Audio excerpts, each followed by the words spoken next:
UP के मौसम की बात करते हैं। यूपी के मौसम में भले ही बारिश के बाद ठंडक का एहसास हो, लेकिन सियासी तापमान लगातार बढ़ रहा है। 2022 जितना नजदीक आएगा, ये तापमान उतना ही बढ़ेगा और बढ़ते हुए तापमान की सियासी तपिश यूपी में महसूस होने लगी है।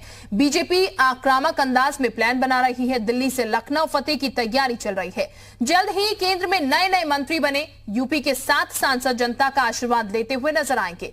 उधर विपक्षी पार्टियां भी पीछे नहीं हैं। सम्मेलन और बैठकों का दौर यहां भी चल रहा है। इसके साथ बीजेपी की रणनीति पर राजनीति भी जारी है, यानी कि कुल मिलाकर तैयारी हो चुकी है। 22 के सिंहासन के लिए 2021 में कोई कोर-कसर नहीं छोड़ना चाहता। तो सवाल यही है कि यूपी के महाभारत में कौन किस पर भारी पड़ने वाला है।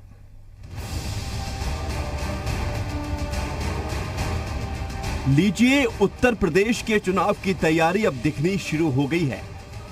ताबड़तोड़ बैठकें, मेल मिलाप, सम्मेलन, आयोजन के साथ आशीर्वाद यात्रा सब कुछ तय हो गया है और ये तैयारी बीजेपी की है। अगस्त में केंद्रीय गृह मंत्री अमित शाह यूपी आ रहे हैं। लखनऊ में अमित शाह साइंस एवं फॉरेंसिक विश्वविद्यालय का शिलान्यास करेंगे। साथ ही 2022 में पार्टी की तैयारियों की नब्ज को टटोलेंगे। तो उधर अगस्त में ही बीजेपी के राष्ट्रीय अध्यक्ष जेपी नड्डा भी यूपी आ रहे हैं। अगस्त में हाल ही में यूपी से केंद्र में मोदी मंत्रिमंडल में शामिल हुए 7 नए मंत्रियों को जन आशीर्वाद यात्रा पर निकलने का आदेश मिल गया है, क्योंकि संसद में विपक्ष के हंगामे से नए मंत्रियों का परिचय नहीं हो पाया था। अब ये नए मंत्री जनता के बीच जाकर अपना परिचय भी देंगे और जनता का आशीर्वाद भी लेंगे। कुल मिलाकर बीजेपी आक्रामक अंदाज में चुनावी मोड में आ गई है और 22 की तैयारी में 21 नजर आ रही है। उधर विपक्ष मंत्रियों के आशीर्वाद यात्रा पर निशाना साध रहा है। अखिलेश यादव ने ट्वीट करते हुए कोरोना, महंगाई और सुरक्षा के मुद्दे पर बीजेपी के इस आयोजन पर निशाना साधा है। तो मायावती ने मेडिकल स्टूडेंट्स के लिए मिले आरक्षण में अब तक हुई देरी को लेकर यूपी और केंद्र की सरकार पर निशाना साधा है। तो वहीं विपक्ष के आरोपों को बीजेपी ने सियासत बताया है। देखिए, भारतीय जनता पार्टी के सांसद अब गांव में जा रहे हैं क्योंकि अब चुनाव आ रहा है। जब कोरोना काल था और लोग ऑक्सीजन और बेड के लिए तरस रहे थे और लोगों की लाशें गंगा जी में तैर रही थी, तो कोई भी सांसद भारतीय जनता पार्टी का हमको तो नजर नहीं आया। जनता ये भी सवाल करेगी कि इतनी भ्रामक महंगाई कैसे हो गई, इतनी बड़ी बेरोजगारी से देश कैसे जूझ रहा है और बिजली के रेट कितने बढ़ गए। भारतीय जनता पार्टी कोरोना काल के मिसमैनेजमेंट, किसान आंदोलन, महंगाई, बेरोजगारी से डरी हुई है।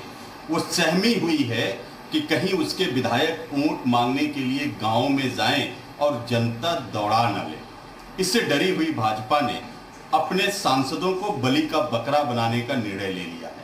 वो सांसदों को पहले जन आशीर्वाद और ना जाने किन किन नामों से गांव में भेजकर ये लिटमस टेस्ट करना चाह रही है कि कहीं उनके सांसद और विधायक दौड़ाए तो नहीं जाएंगे। पूरी कोरोना महामारी के दौरान पूरा विपक्ष वर्क फ्रॉम होम कर रहा था, घर के भीतर आइसोलेशन में था।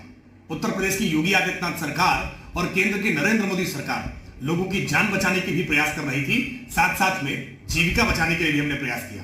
लेकिन विपक्ष के पास इतनी हिम्मत नहीं है कि वो जनता के बीच में जाए और अपनी बात कहे, क्योंकि आज भी विपक्ष के कारनामे जनता को याद है।